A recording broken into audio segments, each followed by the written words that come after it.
വൈക്കം മുഹമ്മദ് ബഷീർ ജനിച്ചത് എന്നായിരുന്നു? ഉത്തരം 1908 ജനുവരി 21. 1908 ജനുവരി 21-നായിരുന്നു വൈക്കം മുഹമ്മദ് ബഷീർ ജനിച്ചത്. ബഷീറിന്റെ മാതാവിന്റെ പേര് എന്താണ്? ഉത്തരം കുഞ്ഞാത്തുമ്മ. കുഞ്ഞാത്തുമ്മ എന്നായിരുന്നു ബഷീറിന്റെ മാതാവിന്റെ പേര്. ബഷീർ വിവാഹിതനായ വർഷം? ഉത്തരം 1958. 1958-ലായിരുന്നു ബഷീർ വിവാഹിതനായത്. ഫാബി ബഷീറിന്റെ ആത്മകഥ ഏതാണ്? ഉത്തരം ബഷീറിന്റെ എടിയെ. ബഷീറിന്റെ എടിയെ എന്നത് ഫാബി ബഷീറിന്റെ ആത്മകഥയാണ്. ബഷീറിന്റെ ആദ്യ നോവൽ ഏതായിരുന്നു? ഉത്തരം ജീവിത നിഴൽപ്പാടുകൾ. ജീവിത നിഴൽപ്പാടുകൾ എന്നതായിരുന്നു ബഷീറിന്റെ ആദ്യ നോവലിന്റെ പേര്. എന്നാൽ ബഷീറിന്റെ ആദ്യത്തെ കൃതി പ്രേമലേഖനമായിരുന്നു. ബഷീറിന്റെ ആദ്യത്തെ കഥ തങ്കമാണ്. ഭാർഗവീ നിലയം എന്ന ചിത്രത്തിന് തിരക്കഥ എഴുതിയത് ആരാണ്? ഉത്തരം വൈക്കം മുഹമ്മദ് ബഷീർ. വൈക്കം മുഹമ്മദ് ബഷീർ ആയിരുന്നു ഭാർഗവീ നിലയം എന്ന ചിത്രത്തിന് തിരക്കഥ എഴുതിയത്. ഭാർഗവീ നിലയം എന്ന സിനിമയിലെ പത്മലാക്ഷൻ എന്ന വ്യക്തി പ്രസിദ്ധനായ പേര്? ഉത്തരം കുതിരവട്ടം പപ്പു. ഭാർഗവീ നിലയം എന്ന സിനിമയിലെ പത്മലാക്ഷൻ പിൽക്കാലത്ത് കുതിരവട്ടം പപ്പു എന്ന പേരിൽ പ്രസിദ്ധനായി. ബഷീർ എഴുതിയ തിരക്കഥകൾ ഏതൊക്കെയായിരുന്നു? ഉത്തരം 1964 പുറത്തിറങ്ങിയ ഭാർഗവീ നിലയവും 1967 പുറത്തിറങ്ങിയ ബാല്യകാല സഖിയും. ബഷീർ 2 തിരക്കഥകളാണ് എഴുതിയിട്ടുള്ളത്. 1964 ഭാർഗവീ നിലയവും 1967 ബാല്യകാല സഖിയും. ഈ വെളിച്ചത്തിനെന്ത് വെളിച്ചം എന്ന ബഷീറിന്റെ വിഖ്യാതമായ പദപ്രയോഗമുള്ള നോവൽ ഏതായിരുന്നു? ഉത്തരം ന്റുപ്പാപ്പയ്ക്കൊരു ആനയുണ്ടായിരുന്നു. ന്റുപ്പാപ്പയ്ക്കൊരു ആനയുണ്ടായിരുന്നു എന്ന നോവലിലെ പ്രശസ്തമായ ഒരു പദപ്രയോഗമാണ് ഈ വെളിച്ചത്തിനെന്ത് വെളിച്ചം. ബഷീർ മലയാളത്തിലെ സർഗവിസ്മയം എന്ന ഗ്രന്ഥം രചിച്ചത് ആരാണ്? ഉത്തരം ഡോക്ടർ റൊണാൾഡ് ആഷർ.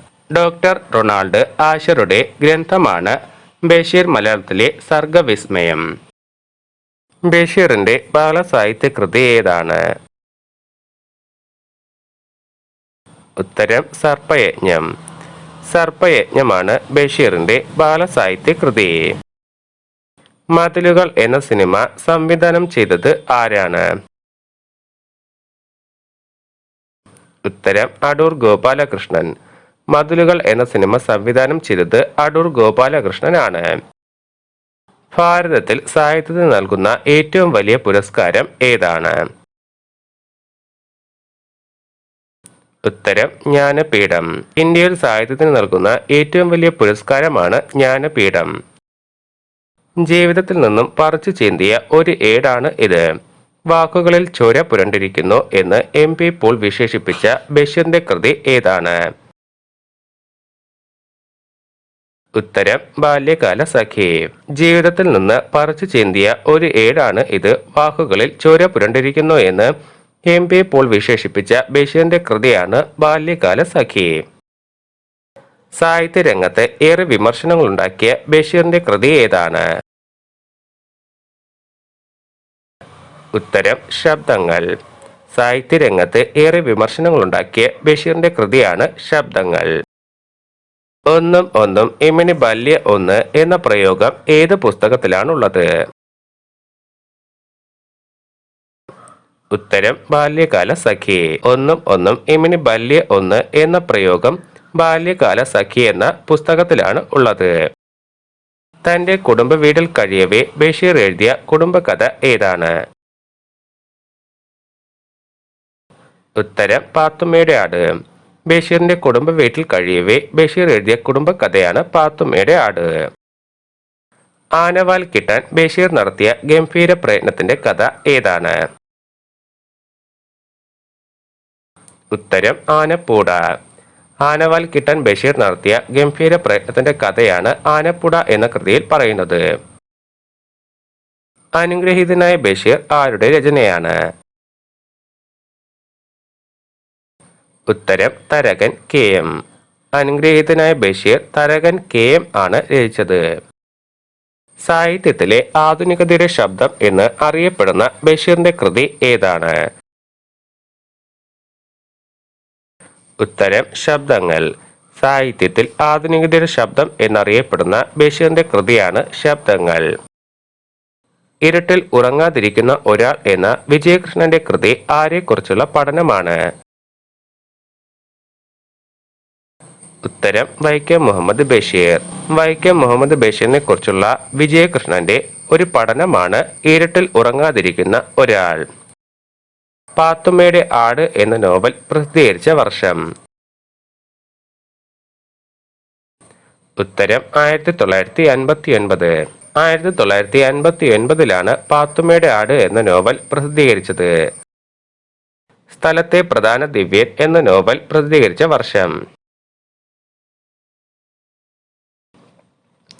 ഉത്തരം 1953. സ്ഥലത്തെ പ്രധാന ദിവ്യൻ എന്ന നോവൽ പ്രസിദ്ധീകരിച്ചത് 1953 ഓർമ്മക്കുറിപ്പ് എന്ന ചെറുകഥ ബഷീർ പ്രസിദ്ധീകരിച്ച വർഷം?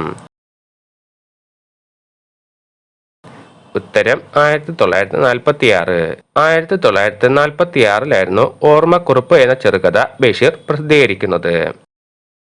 ജീവിത നിഴൽപ്പാടുകൾ എന്ന നോവൽ പ്രസിദ്ധീകരിച്ച വർഷം? ഉത്തരം 1954. 1954 ജീവിത നിഴൽപ്പാടുകൾ എന്ന നോവൽ പ്രസിദ്ധീകരിച്ചത്. ഓർമ്മയുടെ അറകൾ എന്ന ഓർമ്മക്കുറിപ്പുകൾ പ്രസിദ്ധീകരിച്ച വർഷം? ഉത്തരം 1973. 1973 ഓർമ്മയുടെ അറകൾ എന്ന ഓർമ്മക്കുറിപ്പുകൾ ബഷീർ പ്രസിദ്ധീകരിക്കുന്നത്. യാ ഇലാഹി എന്ന കൃതി പ്രസിദ്ധീകരിച്ച വർഷം? ഉത്തരം 1997. യാ ഇലാഹി എന്ന കൃതി 1997 പ്രസിദ്ധീകരിച്ചത്. ഇനി അങ്ങോട്ട് ഒരു 2000 വർഷത്തേക്ക് അപ്രതീക്ഷിതമായ സന്ദർഭങ്ങളിൽ മനുഷ്യ സമുദായത്തിന് അനുഭവപ്പെടാൻ പോകുന്ന അതുല്യമായ സൗരഭ്യം, അതോ കേൾക്കാൻ പോകുന്ന അമൂല്യമായ ഒരു ഗാനമോ? ആരെക്കുറിച്ചാണ് ബഷീർ ഇങ്ങനെ പറഞ്ഞത്? ഉത്തരം മഹാത്മാഗാന്ധി. മഹാത്മാഗാന്ധിയെക്കുറിച്ചുള്ള ബഷീറിന്റെ വാക്കുകളാണ് ഇനി അങ്ങോട്ട് ഒരു 2000 വർഷത്തേക്ക് അപ്രതീക്ഷിതമായ സന്ദർഭങ്ങളിൽ മനുഷ്യ സമുദായത്തിന് അനുഭവപ്പെടാൻ പോകുന്ന അതുല്യമായ സൗരഭ്യം, അതോ കേൾക്കാൻ പോകുന്ന അമൂല്യമായ ഒരു ഗാനമോ? ഏത് സ്വാതന്ത്ര്യ സമര സേനാനിയെ തൂക്കിക്കൊന്നതിനാണ് കോഴിക്കോട് ജയിലിൽ ബഷീർ 3 ദിവസം നിരാഹാര സത്യാഗ്രഹം ഇരുന്നത്? ഉത്തരം ഭഗത് സിംഗ്. നർമ്മബോധം ഒരിക്കലും ബഷീറിൽ പുളിച്ച ഫലിതമായിട്ടില്ല. ഒരു പാവം പ്രകാശനം ചെയ്യുമ്പോൾ അതിനപ്പുറത്തുള്ള ഒരു തലത്തിൽ ഈ കാര്യം പറയാൻ കഴിയില്ല എന്ന് നമ്മൾ അറിയുന്നു. ആരുടെ വാക്കുകളാണ് ഇത്? ഉത്തരം NP മുഹമ്മദ്. ആനവാരിയും പൊൻകുരിശും എന്ന നോവലിലെ കൊച്ചു നീലാണ്ടനും പാറുക്കുട്ടിയും ഏതു തരം ജീവിയാണ്? ഉത്തരം ആന. ബഷീർ ചുരുക്കി പറയുന്നതിൽ മാത്രം വിശ്വസിക്കുന്നു. ആറ്റിക്കുറുക്കി പണിക്കുറവ് തീർത്ത്. ഇങ്ങനെ ബഷീറിനെ കുറിച്ച് അഭിപ്രായപ്പെട്ട പ്രശസ്ത മലയാള സാഹിത്യകാരൻ ആരാണ്? ഉത്തരം T. പത്മനാഭൻ. ബഷീർ എന്ന വികാരം തലമുറകൾക്ക് ശേഷവും മനസ്സുകളിൽ ആർദ്രമായി നിലനിൽക്കുന്നു. ഒരു തടാകത്തിലെ സ്വച്ഛമായ പ്രവാഹം പോലെ ഹൃദയങ്ങളിൽ നിന്ന് ഹൃദയങ്ങളിലേക്ക് ഒഴുകുന്നു. ഉപ്പുപ്പാന്റെ കൊയ്യാനകൾ എന്ന ബഷീർ വിമർശന കൃതി മറുപടിയായി വന്ന പുസ്തകമാണ് ബഷീറിന്റെ ഐരാവതങ്ങൾ. പുസ്തകത്തിന്റെ എഡിറ്റർ കുറിച്ച വാക്കുകളാണ് മുകളിൽ പറഞ്ഞത്. ആരാണ് ഈ പുസ്തകത്തിന്റെ എഡിറ്റർ? ഉത്തരം EM അഷ്റഫ്. വൈക്കം മുഹമ്മദ് ബഷീറിന്റെ ഭാര്യയായ ഫാബി ബഷീറിന്റെ ബഷീറിന്റെ എടിയെ എന്ന രചനയിൽ സഹായിച്ച വ്യക്തി ആരാണ്? ഉത്തരം താഹ മാടായി. ബഷീർ അന്തരിച്ച വർഷം? ഉത്തരം 1994 ജൂലൈ 5.